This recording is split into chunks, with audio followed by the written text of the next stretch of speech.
بسم اللہ الرحمن الرحیم۔ حضرت عبداللہ بن مسعود رضی اللہ عنہ سے روایت ہے، رسول اللہ صلی اللہ علیہ وسلم نے فرمایا، چیزیں دو ہی ہیں، کلام اور عملی طریقہ۔ تو بہترین کلام اللہ کا کلام ہے اور بہترین طریقہ محمد صلی اللہ علیہ وسلم کا طریقہ ہے۔ خبردار، نئے نئے کاموں سے بچو۔ سب سے برے کام وہ ہیں جو دین میں نئے ایجاد کیے گئے ہوں، اور ہر نو ایجاد عمل بدعت ہے اور ہر بدعت گمراہی ہے۔ خبردار، تم میں لمبی زندگی کا خیال پیدا نہ ہو جائے، ورنہ تمہارے دل سخت ہو جائیں گے۔ خبردار، جو کچھ آنے والا ہے وہ قریب ہی ہے، دور تو وہ ہے جو آنے والا نہیں۔ خبردار، بد نصیب وہ ہے جو ماں کے پیٹ میں بد نصیب قرار پا گیا، اور خوش نصیب وہ ہے جس نے دوسروں کے برے انجام سے نصیحت حاصل کر لی۔ خبردار، مومن سے جنگ کرنا کفر ہے اور اسے گالی دینا فسق ہے۔ کسی مسلمان کے لیے حلال نہیں کہ 3 دن سے زیادہ اپنے مسلمان بھائی سے قطع تعلق کیے رہے۔ خبردار، جھوٹ سے بچو۔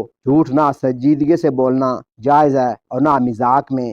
ایسا نہیں ہونا چاہیے کہ آدمی اپنے بچے سے کوئی وعدہ کرے پھر اسے پورا نہ کرے۔ بلا شبہ جھوٹ گناہ کی طرف لے جاتا ہے اور گناہ جہنم کی طرف لے جاتا ہے، اور سچ نیکی کی راہ دکھاتا ہے اور نیکی جنت میں لے جاتی ہے۔ سچ کے بارے میں کہا جاتا ہے، اس نے سچ بولا اور نیکی کا کام کیا، اور جھوٹے کو کہا جاتا ہے، اس نے جھوٹ بولا اور گناہ کا ارتکاب کیا۔ خبردار، بعض اوقات ایسا بھی ہوتا ہے کہ بندہ جھوٹ بولتا رہتا ہے، حتیٰ کہ اللہ کے ہاں اسے کذاب لکھ دیا جاتا ہے۔ سنن ابن ماجہ، حدیث نمبر 46۔